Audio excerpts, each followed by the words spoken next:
He is the third ranked male coach in Canada, and I have all your stats memorized about you, Mike. And he's ranked number 5 for male coach in all of spots. So he's going to be talking to us tonight about branding, right? Correct? Yeah, branding. Yeah, branding. So I'm going to go ahead and give the floor over to him. I'm going to mute myself so there's no aliens, and it's all yours. Cool. So hopefully you guys can hear me. I know it's frustrating with these sometimes when you can't quite hear. So again, in the chat, if you guys can't hear, or if you could do me a favor, just go into the chat, and sorry for my old forestry days, just put like 10 by 10 if it's perfect, or 1 by 10 if it's kind of choppy, and then I'll connect it to my phone. So, oh, perfect. Okay, cool. So that's good enough. So funny enough, and I'm gonna kind of digress right at the beginning. When you talked about my stats, the number 3 male coach in Canada, number 5 male coach in the entire company. I always joke that I think maybe there's only 6, but part of that is yourself and positioning your brand. And on our team anyway, I'm part of Crush It, and I'm part of Smartass, and I'm part of the Bombshell Dynasty, which is Lindsay Matway. I don't know how much of that you guys all know, but one of the things we always talk about is no matter where you are, whether you're the top coach on your street, or the top coach in your town, or the top coach in your family, whatever it is for us is you have to think of yourself as the top coach. I'm assuming most people on here are business builders. There might be some new coaches. Awesome. Welcome. But for us, one of the things we always preach is if you want to attract great customers and if you want to attract great coaches, you have to think of yourself as a great coach. So I just always laugh at my stats because, again, as we know, it's a pretty female laden group, and I grabbed onto those and I used them, and that again is part of my brand. So that's what I'm going to get into right now is branding, and hopefully everything works. I should be able to share my screen.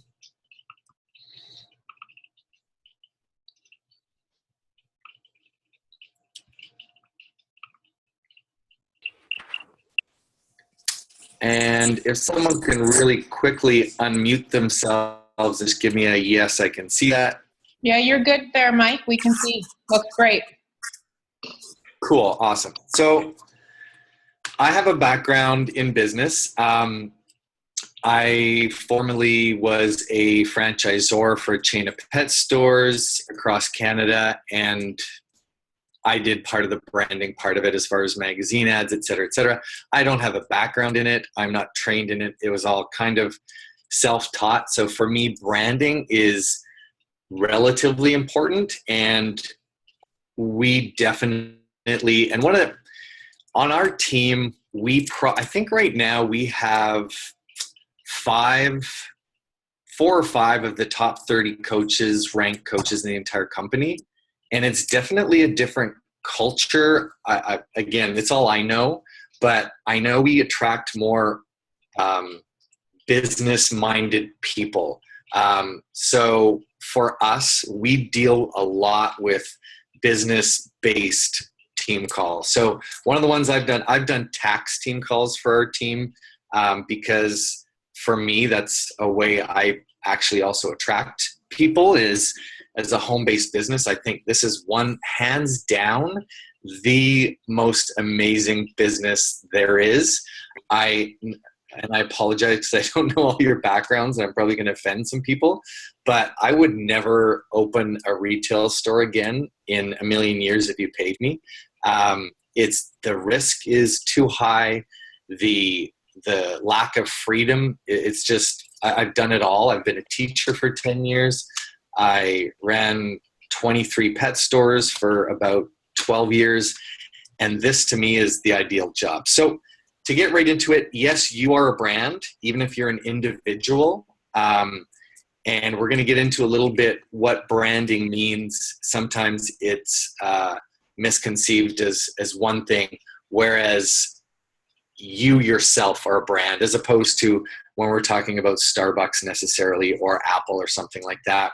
And the way I lead into this always is, as your brand, if you're marketing to everybody, you're technically marketing to nobody. And again, that's how I start, but I will get into that, and I'll clarify that as we go. So just so you know how I started, I definitely was a couch potato. This is my wife, and that's one of the reasons we ended up talking with Michelle. I think we met at a diamond dinner, and we have a bit of a similar background. And so my wife, we went through 5 years of fertility, $120,000. She had, I don't even know, 5 retrievals, miscarriages, ectopic pregnancies, you name it. So she went through a lot. After she had her second child, she ended up joining my brother's accountability group. He had just started. And so that's how she started. And I kind of watched from the sidelines. I actually mocked the program quite heavily when I started. And this was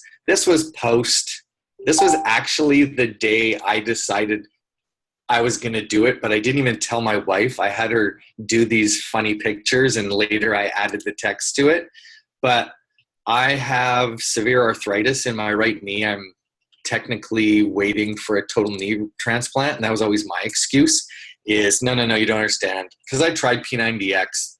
Within 5 minutes, I went back upstairs. So I mocked this program. I mocked the MLM concept of it, just like everybody else does, which, in all honesty, I think helps me in the long run, is that I've been on both sides of it. We all have, but I mocked my brother at first. I actually went downstairs and I did the 21-day fix secretly. I didn't even tell my wife, because I didn't want to be seen as a failure again and starting something and failing.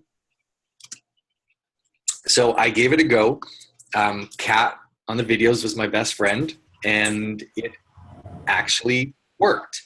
I literally ran upstairs and told my wife I can actually do this. So I signed up as a coach pretty much like the next day, and I hit diamond in 59 days, which there was a whole bunch of other reasons for it, and you'll find out in a bit that I'm a real swag whore. I'll pretty much do anything for a t-shirt. So at that point, I think they were going through a thing called the month of diamonds in June. And last year, I signed up in May of last year. And if you were a new diamond and became diamond in June, you got a diamond encrusted iPad. I don't know what I would do with that, but that was what it was. I ended up, you had to be one of the top 20 SC earners in the entire company as a new diamond. I missed it by 1 SC, so I ended up getting a t-shirt out of it, but that started me in my whole goal process. So when I started, again, I had no Facebook friends, maybe 200 of them, and 190 of them were also friends with my brother, who had started 3 months before me. So at first I didn't really see the money. I wasn't necessarily overweight. I call you say skinny fat. I was just extremely out of shape. What am I now? 48. I was 45 when I started. So yeah, skinny fat pretty much explained who I was. And then within about 2 months, I lost, 30 pounds. As those of you who've done the program for a while know, that it's life-changing when something like that happens. And how can you not love a program like this? So for me, it was always about a series of goals. When I do something, I do it. I'm not that wishy-washy with it. And that's probably why for 5 years I didn't do any dieting. For me, I like to figure out how to do something, and then I go at it and I figure it out. When Jamie and I started, we were basically given 4 videos, and we're told, here you go, and that's it. We didn't have any training. We weren't given 30-day training. I didn't know how to log into Coach Online Office, and now obviously I realize there's training there, but we kind of figured it out by ourselves, which in the end, maybe that's just our nature. But so I figured out how to do it, busted my ass, and then moved on to the next goal. So for me, the first goal was Emerald, as most of you know. And then there was the Diamond iPad in June. And then my next goal was to hit 2-star Diamond, because there was the new Leaders Conference in Los Angeles. And so for me, that was like some of those are non-negotiable goals for me. And if you can make it you only get one invitation to the NLC. And if you can go, it is, especially as a new coach, it's game changing. It's the most amazing training, the most amazing people. And so I wanted to hit 2-star Diamond. And again, I think I got it on the very last week in December. So that was basically it. My next goal was to hit 5-star by Summit. And as silly as it is, it was just so I could get to walk across the stage. But that was my goal, and I wanted to hit it. And again,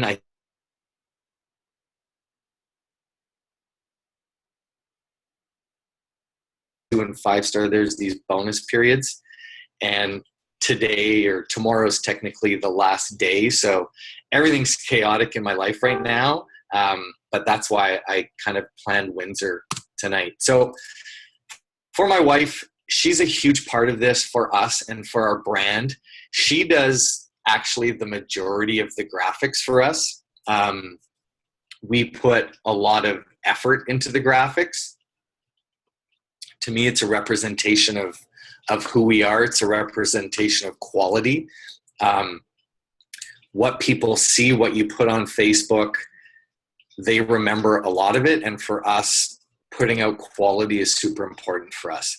One of the things, if you look at the middle picture there, one of the things that we do with some new coaches is we send them, silly as it is, a $5 gift card that they can use to get rid of the Photofy logo and all the pictures. To me, that's one of my pet peeves now, is I make sure all our coaches pay the 99 cents or whatever it is to get rid of the logo for 2 reasons. Not that everybody doesn't know what program you're using, but if you are using some unique app or one that works for you, you don't want everybody to know it, and it just makes a cleaner looking picture. It's just that it's that much more of a professional looking brand to me. So how do you start? As you know, you want to find your niche, and I know Michelle is fantastic in that, and hopefully you guys can learn from her lead. Some of the absolute best coaches have the most incredible niches, and they're so finely tuned. I saw one coach that I've listened to some team calls where her niche is single parent first responders. So that's it. It's not just first responders, it's single parent first responders. And part of the reason that you want to finely tune your niche and your brand is that it all leads back to that whole first sentence, where if you're marketing to everybody, you're kind of marketing to nobody. So you really want, and I know I'm preaching to the converted here, but you really want to finely tune that niche. So if anything, I'm hopefully reinforcing what Michelle has told you. And then find your delivery. So for a new coach, it can be overwhelming. For us, it's funny at the NLC, there's so many new coaches there, or seasoned coaches. And for Jamie and I, we are 99% Facebook. And there were coaches there who were 99% Instagram. And they're like, how do you use Facebook? as a coach. And we were like, how do you use Instagram as a coach? And so we ended up doing cross team calls. And so find your delivery. If you're a new coach, I highly recommend starting with one, finally tune it, get your brand down pat on that platform, and then expand to another one. Funny enough, I'm a bit of a throw it against the wall and see what sticks kind of person, but for our new coaches, we're very particular on start with Facebook. If you're already doing Instagram, awesome, cross post, but start with one platform that you're comfortable with and then move on until you find that brand. And one exercise we use for branding is find one word that you feel represents yourself. And that's probably the easiest way to really hone in on your brand, is to find that one word that you think defines you or what you would like to portray, and then build off of that. So for us, our brand, what I would say, evolves like any business would. This used to be our brand. For the longest time, we did mostly black and whites with the colorized until it seemed like everybody was kind of doing it. So then we've switched away from that, and now we try different things. So don't worry if your brand evolves. It probably should. Funny enough, we're not even going to be using Fitzpatrick Family Fitness anymore. I'm a big firm believer on don't stick with something just because, you started with it. You can change if you're not feeling it, change. And I'm actually in the process of changing our entire team name from Summit Fitness to something else, just because I honestly don't like it. I don't feel it. We did it right. It's probably a bit of a brand killer in the business world, but here I have no problem with it. So anyway, that'll be coming soon. So this was our brand. As you can see, there's a consistency to it. And for me, from a business person, people need to feel a sense of familiarity with your brand, or kind of know what they're about to see. You want to shock them every now and then, but for the most part, that familiarity, think of Apple with the white backdrop there for the longest time with, I can't remember that guy's name, but you became familiar with the Apple style commercials. So for us, there was that familiarity with branding. Now, I don't know if you guys know Lindsay. I think she's number 17 in the company right now. And she's also on our Smartass team, a good friend. We all kind of started at the same time. We were having a talk right after December when we went to NLC, and she's like, yeah, but I don't have a brand. I'm like, yes, you do. And I held up the two thumbs and I talked about her posts in her basement. And to me, this is a brand. It doesn't have to be a logo. It doesn't have to be a color scheme. To me, for Lindsay, this was her brand. It was the thumbs up. She does a post every morning sitting in her basement after she's worked out with that fuchsia backdrop. That's the familiarity that people come to know and people come to trust. And especially in our industry, you've got a lot of people who depend on you as kind of a beacon, or that familiarity, that comfort spot that they go to every day. So to me, it was quite funny that Lindsay didn't understand this, but to me, her brand was like so recognizable. One of our brands is humor, or one of the components of our brand is humor. I don't know if you remember that picture earlier with my wife. She'd posted something where she tried on her leggings. And again, luckily for us, I have to say it really does help having two people. My wife is definitely more straight-laced than I am. I'm a bit of a goof, a bit of a ham. So people come to, that's the part that we throw in every now and then, not as a shocker, but just a little different. And again, you can see the two stupid Photify logos there. And again, that was when we earlier posts, but hopefully you never see those again in our posts. But yeah, so humor is definitely part of it. Here's one I did, when was this? This was August of last year. So we were heading to one of our Summit Ignite conferences in Winnipeg, and Jamie did this post. We just landed in Winnipeg. I spent all this time on this crazy presentation. Crazy to think 6 months ago, coaching was just a thought. I'm a little nervous, blah, blah, blah. So the next morning I flew in and I did this post. We just, mainly because we have so many friends who are similar. We just landed in Winnipeg. I spent most of the flight working on this crazy crossword puzzle. Hard to believe 6 months ago I was struggling with a simple word search. So that's part of who I am. And sometimes my wife is like, don't post that. And I'm like, I don't really care. I'm older. I don't know, maybe that works to my advantage that I really don't care. But so humor is a big part of our brand. And one question I always ask my coaches is, would you buy from you? Go back and look at your last week's worth of posts, and then go look at a coach that might not be a top coach, but one that you admire, and who would you buy from and why? And that's a good exercise, I find, because sometimes, how do I put this? Taste, you sometimes can't buy taste, and you sometimes can't teach it. But I think to some degree you can evolve how your posts look by mimicking other top coaches. And I'm not talking about copying their brands or copying their posts, but more looking at how they post, why they post, when they post, and how their posts look. So for me, and again, I don't know your team, but some people aren't necessarily hams like myself.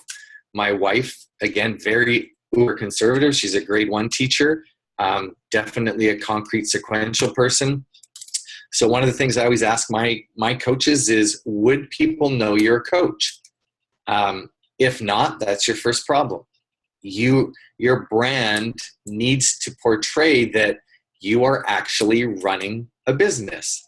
Don't get salesy. I try and tell my coaches, and again, take this with a grain of salt, and I apologize if what I say is different than what you've been taught, but I tell my coaches in the first month or the couple months, don't show the Shakeology logo at all. Feel free to show your drink turned around and talk about, oh, wow, I'm so thankful I've got this superfood drink because the house was crazy this morning, or something like that. And don't say, hey, I'm a Beachbody coach. That to me are the two biggest no-nos at the beginning, because that comes across as salesy. That being said, they need to know that you are doing something. So go by an attitude. I always tell them, this is the perfect chance for you. I'm not saying lie or do something that you're not, but this is the perfect business for you to be who you've always wanted to be, or be that person that you've always admired and you wish you had it in you, because now you can. And live video has kind of changed that a bit. It scares some people, but it's definitely the way to go. But it's a perfect chance for you to absolutely do whatever you want. And I tell people, and it might seem like a joke, but if you are uncomfortable, go buy a mask, go put on a Wonder Woman costume, whatever it takes. When you're behind that computer, whatever you need, glass of wine, I don't care. Whatever you need to get the courage or get the I don't know, just the tenacity to get out there and say what you've always wanted to say, because this is the perfect business for that. Again, we all have a personal brand, but are you managing it? Again, we are super strict. We have some people who, I don't want to say run faith-based challenge groups, but if that is you, then that's what you need to put out there. But be careful about how you portray your faith, and be careful about how you portray politics. I tell people stay right away from it, just because it can be polarizing. That being said, if that's your niche, if faith is super important to you, that's something that you can't hide. That's something that you have to talk about. And you're going to attract those types of people. What are you known for? So even though you want to be something that, you know, you've always wanted to be, but it might not have been in you in public scenarios, you still have to be known for something as a brand. And whether it is your story of what your family's been through or your faith, you have to stick with that, and you have to be firm with that as opposed to being wishy-washy. Because if not, people are going to see through it, and then it's going to seem salesy, and your brand is going to be all over the map. So consistency is key. Try and be uniform across all platforms, because people definitely are going to follow you on Facebook and Instagram. So try and be as uniform as possible with your graphics, with your images, and then go where you're appreciated. If you're a foodie, you're crazy not to be on Pinterest, right? If you are strictly about selfies, or, you know, if that's how Lindsay, pretty much all her pictures are selfies, then go on Instagram. Okay, if you are into videos, then Facebook is perfect for you. So go where you're appreciated, and just remember that no matter what you do, you are unique, and nobody else is like you. So even though I say go look at other people and follow what they're doing, make sure you're doing you. And then what I always tell my coaches is, how do you want to be introduced, for example, at a dinner party 10 years from now? And that's a great way to kind of plot out who you are, how you're going to post, and what your brand is, and even that one word that's going to define you. So how to do it, and again, this is going to kind of reinforce what you guys have been probably taught by your uplines, but for us, everything revolves around the challenge group. Even though as you progress as a coach, your posts start to be targeted sometimes more towards coaching, and attracting coaches, challenge groups are still the basis for us. So run kick-ass challenge groups. That's where you're going to get most of your coaches from anyway. Promote using Facebook or Instagram. And I know you guys have amazing training for Facebook. So keep that up and keep current with it as much as you can. Again, I post on Instagram, but I honestly don't know what the hell I'm doing. So I stick strictly with Facebook. I pretty much cross-post everything to Instagram in the hopes that one day I'll have time to figure out how to use it. So we run 5-day clean eating groups. And we've just kind of started a new way of doing them. And in 3 months, if they work, maybe I'll come back and explain to you guys what we did, because it seems like a pretty interesting way to do it. And so far they've been successful.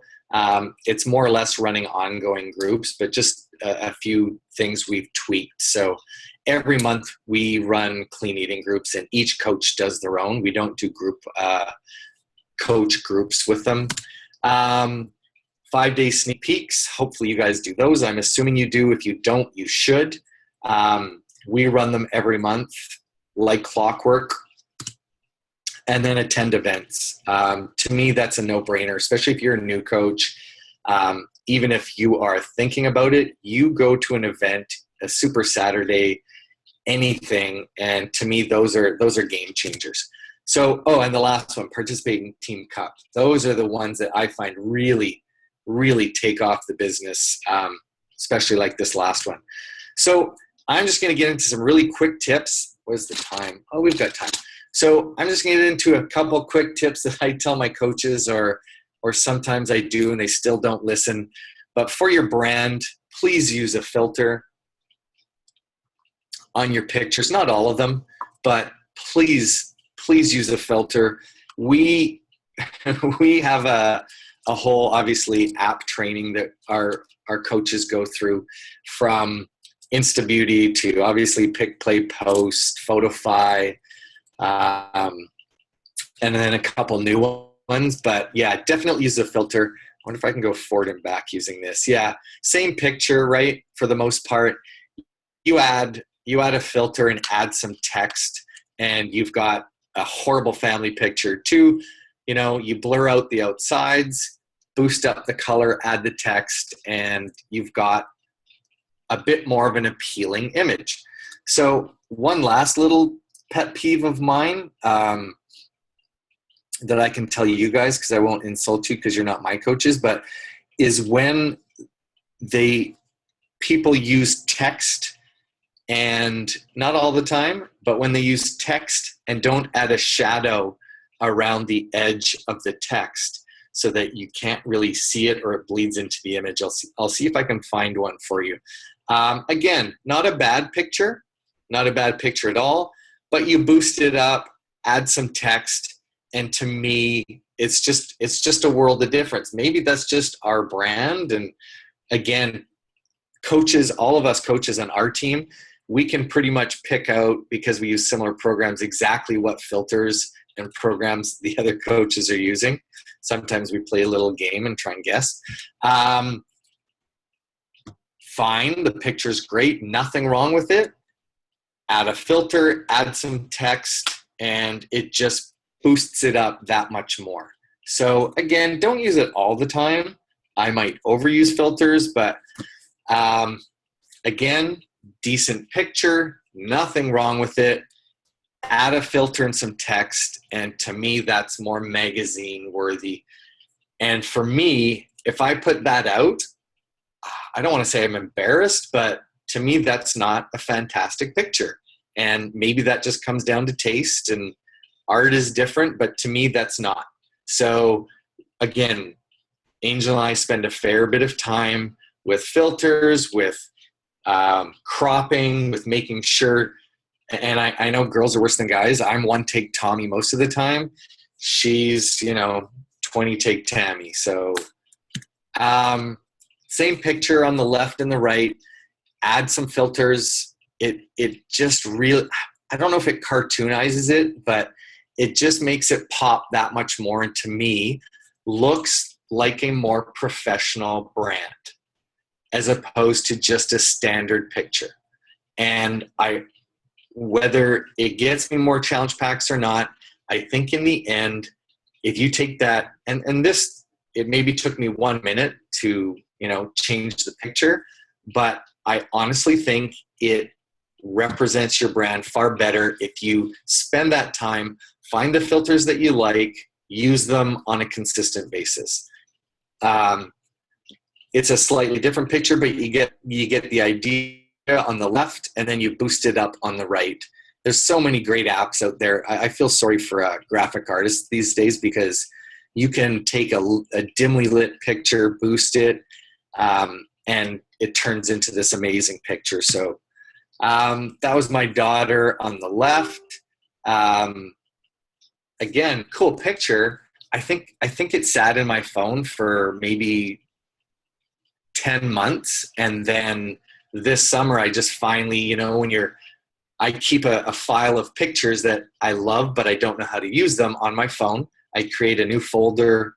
And then when I have a cool post and I'm trying to think of a picture to go with it, I kind of match them up together. So again, find picture on the left. It's cool. To me, you throw that picture on the right, boost it up, add some cool text, and to me, it's magazine worthy. And again, you might not think so, but it's worth spending the extra time for your brand.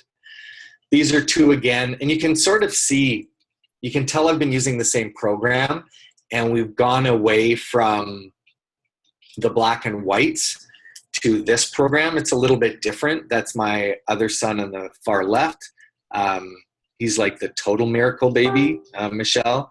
So yeah, you can start to see familiarities in the styles we use, in the filters we use, in the text that we use. And to me, that's that whole part of your brand, right?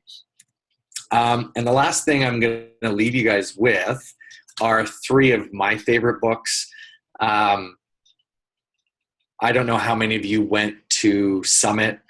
I've always had not a man crush on Gary Vaynerchuk, but he's always been one of my kind of guru guys for the past couple of years, just because of the way he speaks. And he's like, to me, a social media kind of a genius, not a genius, but the best thing I heard, we got to be front row at Summit for him. And it felt like he was staring right at us when he said, I don't mind telling you guys this because 99% of you are too lazy and you're not going to do it anyway.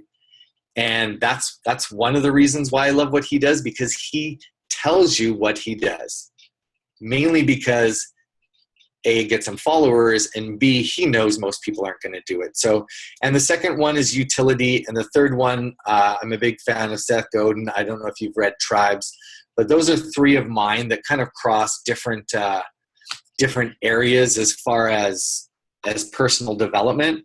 But yeah, that's my chat. And I'm going to try and get out of here and send it back to you guys in case you have any questions. Wow. Of course. Oh, there we go.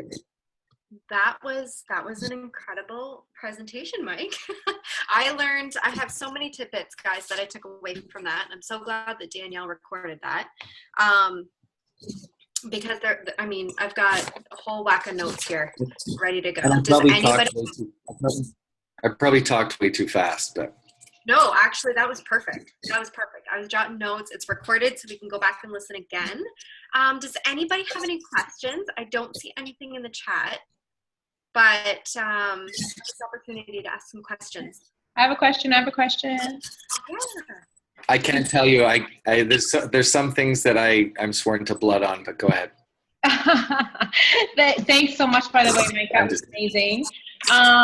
This might seem a very medial question or whatever. So what is your new app that you like to use? The new app that I like to, the big one that we use is Snapseed. Yeah. Have you guys used that before? No. Yes, oh, crap. Okay. So Snapseed we use a lot. There's a couple filters in there that we use. There's a really cool, it's not a filter, but an application within there that does focus. So you can change it and make part of the image in focus and the rest blurry.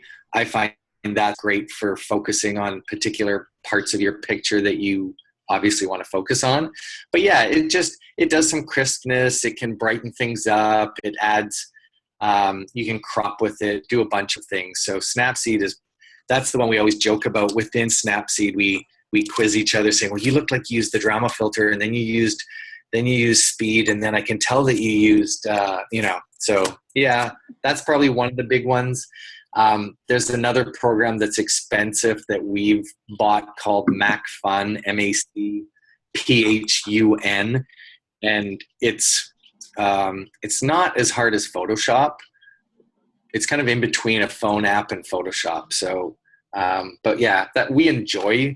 Angel and I both love it, and when we do a picture, we're like, yeah, did you see that? Yeah. So we love doing that. So that kind of helps. Good.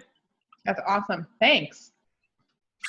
Photo editing, yeah. And then we literally use iMovie on our phone. I didn't know about it. I didn't know it was that good of an app until about 6 months ago. So a lot of our videos we do, we literally use iMovie on the iPhone. And if you spend 10 minutes with it, you'd be surprised how much you can do with it. And then you save each little clip and then throw it into Pick, Play, Post or something like that. So those are the ones Angel does a lot. Yeah. What are the apps I tell you what, let's go back and forth. What are some of the apps you guys use? So me personally right now, I do use Snapseed to brighten my photos. Yeah. And then I head over to Ronna, RHONNA. And that's where kind of the paint splatter and the gold font and that sort of stuff. So those are the two that I use right now. I use Rana. Yeah, we also. Yeah, I use Rana as well, Yeah. but I'm an Android user, so I can't get. I can only get the basic part of that app, and I'm like totally stuck to my guns with my Androidism. So. And how long have you been coaching? 4 years. And I always make fun of people with Android, so don't take it personally. Oh no, we're an Android family. Don't worry, I have a 19-year-old. He's an Apple guy. But anyways, we use PhotoFi as well and Pick Play Post. Yeah. Yeah, I don't use PhotoFi as much. My wife does because she loves the cutesy stickers that she can put on, which are actually pretty amazing. Mm-hmm. And now I'm old, so I also use InstaBeauty. That's one you might want to try. You can either take away a little bit of your wrinkles or look, what's the word I always say? Like you've been embalmed. So InstaBeauty just it's like an instant airbrush. And what do you guys use for your your Facebook banners? Do you use PicMonkey? I had one done by French, Adico, ADICO. So he does professional ones. But my latest one is just on Canva. Mm-hmm. Canva's great. Yeah. That's what I use too. Canva, or I get somebody to do them for me on Fiverr. Yeah. Fiverr. Yeah. Now, Angel, I know you use some different apps for your photos. Do you mind? Yes. The time, Angel, for you to share what ones you use? What do I use? Angel. Can you hear me? Oh, what is she? Yeah, she uses Snapseed as well. She uses Snapseed, PhotoFi. I'm just looking on my phone to see what else. Angel. Named Angel. Hi. Am I frozen? There you are. I missed it. I'm frozen. I can't hear anything right now. Sorry. Just hold it a little closer. Can you hear me? Yeah. There we go.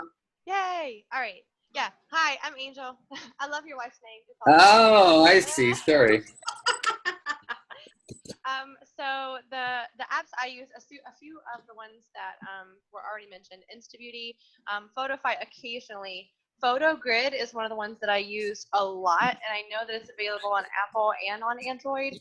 PhotoGrid, just because there's so much versatility, you can turn pictures any way you want. You can do all kinds of neat stuff in there. And plus, PhotoGrid has more fonts than any other app I've ever found on iPhone. So whenever you go into the app, you actually have to go to download more app or more fonts, but it's fully free. I just figured that out just like a month ago. So I'm loving that one. And then PS Express, it's a Photoshop app, but it's free and it's relatively small. And then there's another one called Photoshop Fix. So if I take a picture and something is like really bad in the picture and I just like, oh, I need to go and fix that really quickly because it looks terrible, I just go to Photoshop Fix, and that's one that's really easy to use. And then my other favorite is WordSwag. You literally like can go in there and type in something in WordSwag and just punch, buttons all the way across the screen, and it makes it look really professional. The only issue that I have with WordSwag is that you can't put a shadow behind the text. I'm hoping they'll update that and make that right. But a little bypass, you guys, FYI, if you're using that app, because it totally rocks. It's amazing. If you make your text black and save the photo and then go right back to the same picture that you were editing and just click on it to replace the picture and then change the font, you can shrink it down a little bit and make it look like a shadow. So that's like a little workaround. It's an extra step. It only takes 2 seconds, but it's worth it sometimes for those texts because it's a really great app. Try Typorama then too, because that one, it's very similar to WordSwag, but it has drop shadow. Love it. Thank you. This call was amazing, by the way. Oh, thanks. I use both WordSwag and Typorama sometimes, but again, it drives me nuts that there's no drop shadow. That's why I like PhotoFi, is you can put up a sticker and add the drop shadow kind of outline to it just to make it that much crisper. Agreed. Any other questions? Michelle, it totally looks like you found your brand with Rona. Thank you. I've been working on that. So, all right. Any other questions for Mike before we let him go so he can finish his busy night? Going once, going twice. All right. Cool. Well, thank you, Mike, so much for hopping on and doing this call. I'm honestly grateful. And yeah, we everybody here is probably just as grateful as me. So anyways, thanks for taking the time. And I'm going to private message you because I have a little gift for you. So No, do that. Yeah, next time I'm up in your area, the three of us should, I know you probably work, but the three of us definitely need to go out for lunch or something. yes, let's do it. Cool. Thanks, guys. Okay, thank you, everybody. We'll chat to you later. See you all at Summit next year. Yeah.